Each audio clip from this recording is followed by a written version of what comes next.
الله وبركاته. اهلا كل حبايبي، انا رفيده ممدوح، ذكريات اكلك على قدك. هنعمل النهارده المكرونه بالصلصه بالقوانص زي ما انتم شايفين، تحفه تحفه، وينفع تبقى مبكبكه لو كترت الصلصه شويه. واقول لك كل التكات والحركات اللي تخليها مفلفله معاكي، اطعم مكرونه تاكليها. يلا نسمي بسم الله. اللهم صل وسلم على سيدنا محمد. صلوا على النبي واكتبوا لي في التعليقات صلوا على النبي معايا. حطينا احنا معانا قوانص كده، فبنسويها الاول. عملنا ايه؟ عملنا بصلايه حلوه كده محترمه مع فصين توم مع حبهان ولورا اهو، وحطيت برضو بصلايه كده كمان. ممكن تحط اي عدد بصل انت عايزاه. اسلقي المكرونه نص سلقه، يعني مش تخليها تستوي.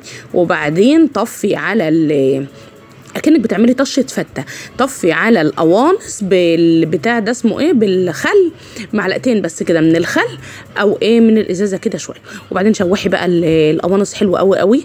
وبعدين ضيفي عليها الصلصه زي ما انتم شايفين، طماطم بقى مضروبه في الخلاط، صلصه جاهزه المتاح عندك اعمليه. بهري بقى، بنبهر فلفل اسمر، كمون، ملح، شطه، حبه بابريكا عشان الطماطم تبقى حمرا حلوه كده. البابريكا على فكره بتخلي لون الطماطم احمر حلو. السبع بهارات لو موجودين، مفيش بهاري فلفل اسمر وكمون وملح والتوابل العاديه بتاعت كل بيت. حبه كزبره كده محترمين بقى اهو. عايزه تصفي الطماطم برضو صفيها، مش عايزه تصفيها ما تصفيهاش. انا كنت مصفياها قبل كده فعشان كده حطيتها على طول. تمام اهو.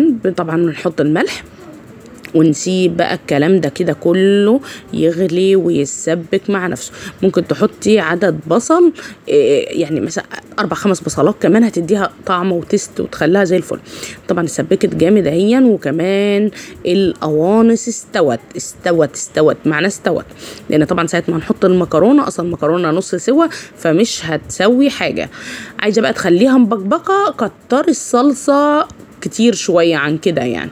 دي انا كان ابني كان طالب مني مكرونه، يا ماما انا عايزه اكل مكرونه حمراء، يا ماما يا ابني مكرونه بشاميل، لا مبكبكه، لا يا ماما انا عايزه اكل مكرونه حمراء كده ناشفه كده. قلت له حاضر من عينيا الاتنين. الف هنا وشفا على اللي كل. واتمنى تشوفوا الطريقه وتعملوا لايك. لو وصلتوا معانا لحد هنا اعملوا لايك. لو حاجه وقعت منك على البوتاجاز اوعي تحطيها في الحله، اوعي تستسهلي، دي صحتك وصحه اولادك اهو. بنفكك بقى كده المكرونه. طبعا انا صفتها، فالمكرونه بسرعه بتعمل في بعضها، بتمسك في بعضها. وما تحاوليش تحطي على المكرونه ميه وما تسلقيهاش سلقه زياده، ما دام لسه تحطيها في صلصه وكده وتاخد وقت كمان على النار. ما تسلقيهاش سلقه زياده لان ده بيساعد على تعجين المكرونه. انما غلوه كده اول غلوتين كده بتقومي شايلها وبتقومي مصفياها، بتكمل سويها طبعا في الصلصه مع الحراره. المكرونه اصلا ما بتاخدش سوا عشان تبقى مفلفله معاكي كده وزي الفل. استنى رحت جبت ايه معلقه كبيره شويه عشان اعرف اجيب كده الحله من تحت لفوق. ماما كان دايما تقول لي ايه، مش عارفه عندكم المثل ده ولا لا، اكتبوا لي في التعليقات. ماما كانت دايما تقول لي ايه، ان كان رزقك ضيق وسع له. يا ربي مش ماما، ده كانت حماتي كانت تقول لي ان كان رزقك ضيق وسع له. كانت تحب تطبخ قوي قوي في الحلل الكبيره. والله ماما برضو بتحب تطبخ في الحلل الكبيره. انا اقول لهم لا، انا احب اطبخ في الحله اللي على قد الطبخه، يعني ما كترش قوي كده الحله، يعني تبقى كبيره على الحاجه يعني.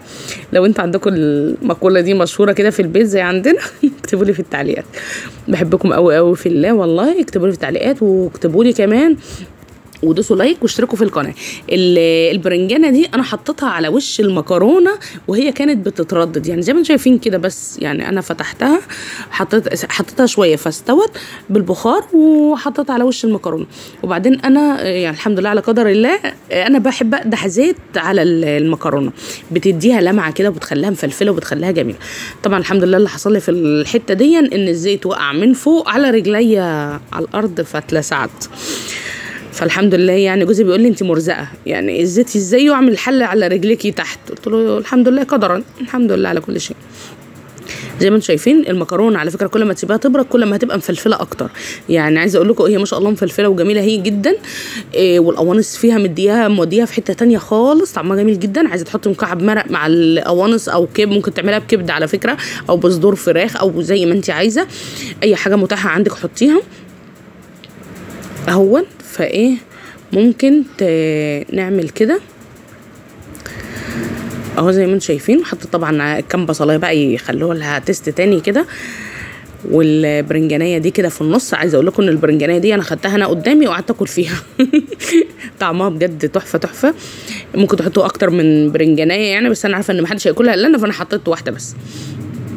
احنا بناكل مكرونه يعني، ولادي بياكلوا مكرونه. بحبكم في الله، السلام عليكم.